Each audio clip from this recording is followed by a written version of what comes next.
ActuJ, les jeunes, à vous la parole. Bienvenue dans ce nouveau numéro du Quartier Libre, l'émission de Web Radio 100% Madi Never. Nous sommes ensemble pendant 2 heures pour l'émission ActuJ, une émission pas comme les autres cette fois-ci, parce que Benny, il s'agit d'un best-of, donc des émissions depuis septembre. Et la première émission, c'était l'émission sur la violence chez les jeunes. Ouais, et puis il y a eu aussi une autre émission. La deuxième était sur la télé-réalité, n'est-ce pas? N'est-ce pas? Que tu as très bien dit cette fois-ci. Ouais, je sais. Et puis la dernière du mois de décembre, c'était la drogue et les jeunes. Accro, moi non plus. Et on va s'écouter avec un premier extrait. Il s'agit de quel débat? Donc c'est l'émission, donc la violence chez les jeunes. Et sur le plateau, on avait Samir, éducateur de quartier à la maison Platon et Vert, Rachel Van der Hagen, criminologue de formation et responsable du service prévention à Evert, ainsi qu'un panel de jeunes. Comme à chaque émission. Voilà. Allez, on va s'écouter ce premier extrait. On se retrouve tout à l'heure pour la suite d'ActuJ. ActuJ, les jeunes, à vous la parole. Alors la première partie de l'émission, donc on va se demander qu'est-ce qui pousse certains jeunes à la violence. Donc on voit de plus en plus dans les journaux, dans les médias, qu'il y a de la violence gratuite, agression d'un professeur, des jeux d'api-slapping. Et donc on a trouvé un texte en fait de Philippe Lacadé, qui est psychanalyste clinique et qui traite en fait du passage à l'acte chez l'adolescence, donc chez l'adolescent, donc le passage à l'acte violent. Et en fait, il parle de l'adolescence comme étant une phase de transition. Il dit que les jeunes peuvent être confrontés à quelque chose de nouveau, une sensation, une tension, qui surgit à cette époque de délicate transition caractérisée par le fait qu'ils n'ont pas forcément les mots pour pouvoir traduire ce qui leur arrive, et donc à ce moment-là, ils ont des actes violents. Alors, Rachel, Bonsoir. Bonsoir. Donc, tu es fonctionnaire de prévention Evert, criminologue de formation. Et donc, à ton avis, est-ce que les jeunes réagissent violemment parce qu'ils n'arrivent pas à s'exprimer autrement, donc avec les paroles ou par l'art, etc.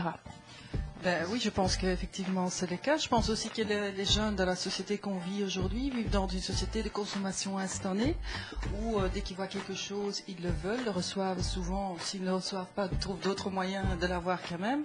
Et que cet aspect de violence, effectivement, est une expression de ne pas pouvoir gérer des conflits autrement, de par cette période de transition dans laquelle il se trouve, qui est effectivement une période d'adolescence où on se cherche un peu, l'identité aussi, et où peut-être se confirmer par un acte de violence où parfois ils ne sont pas conscients des conséquences, bien sûr, peut être un élément pour prouver une certaine identité.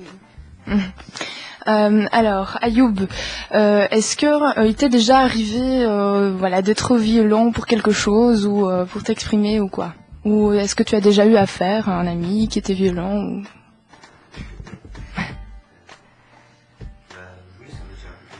Ça m'est déjà arrivé quelques fois parce qu'on m'avait souvent insulté ou parce on m'avait fait quelque chose qui m'avait pas plu, donc ouais, ça m'est déjà arrivé. Donc c'est parce qu'on t'a provoqué. Voilà, c'est surtout de la provocation en fait, c'est pour ça qu'on se voit.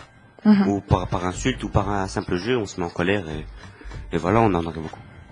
Mm-hmm.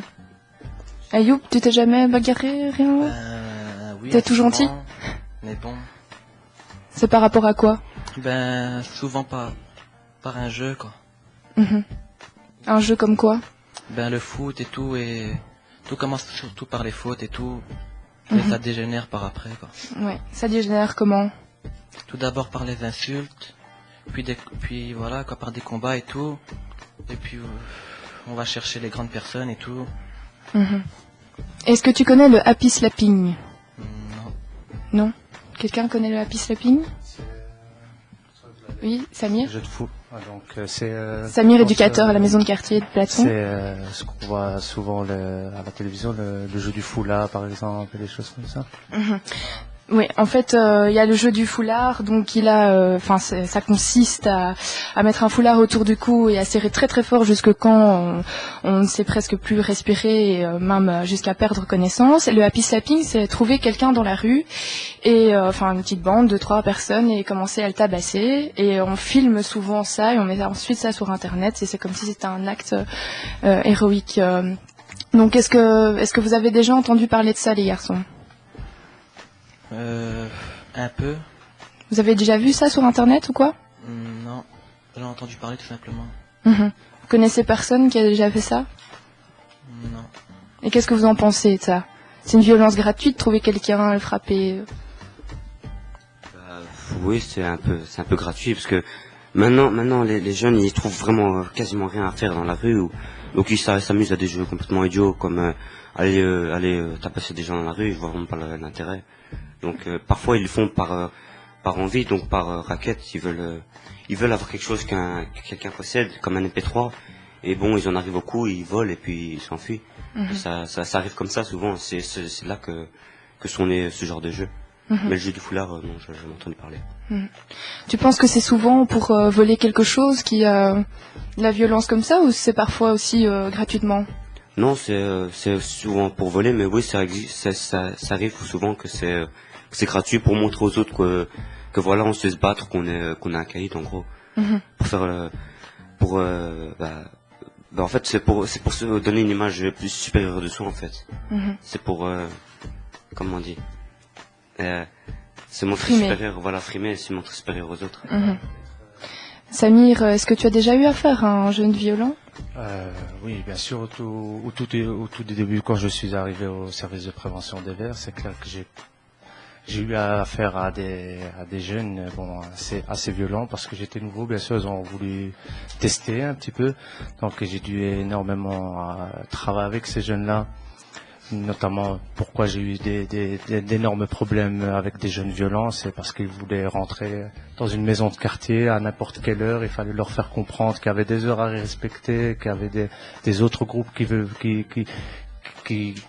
venaient dans cette maison de quartier, que c'était pas leur horaire, etc. Donc ils ont eu du mal à digérer un petit peu le fait de les mettre dehors. Donc c'est vrai que j'ai eu des situations où C'était un peu contre la règle. C'est ça. Mais maintenant, on va dire, après quelques années, maintenant ça fait quand même quelques années que je suis ici, j'ai plus eu de ce genre de problème avec aucun jeune. Et qu'est-ce qui les pousse, selon toi, à être violents, s'exprimer de cette façon-là? Ouais, donc, oui, je pense que tout dépend de leur parcours personnel, en fait. Quand il y a des jeunes avec qui j'ai jamais eu de problème, et quand je regarde réellement dans quel milieu il a vécu, comment il a grandi chez lui dans sa maison, j'ai pas de problème. Mais quand je rentre vraiment quand je vois vraiment un jeune qui est violent, et quand je rentre vraiment dans son problème, on va dire personnel, la famille, ses parents l'ont délaissé quand il était petit, on s'occupe pas de lui à la maison, on lui a pas donné d'amour, on lui a pas donné d'affection, etc. Et c'est comme ça qu'il devient par la suite violent. Et quand on a un dialogue, quand j'ai un dialogue avec ce jeune-là, là j'ai plus de problème avec ce jeune-là.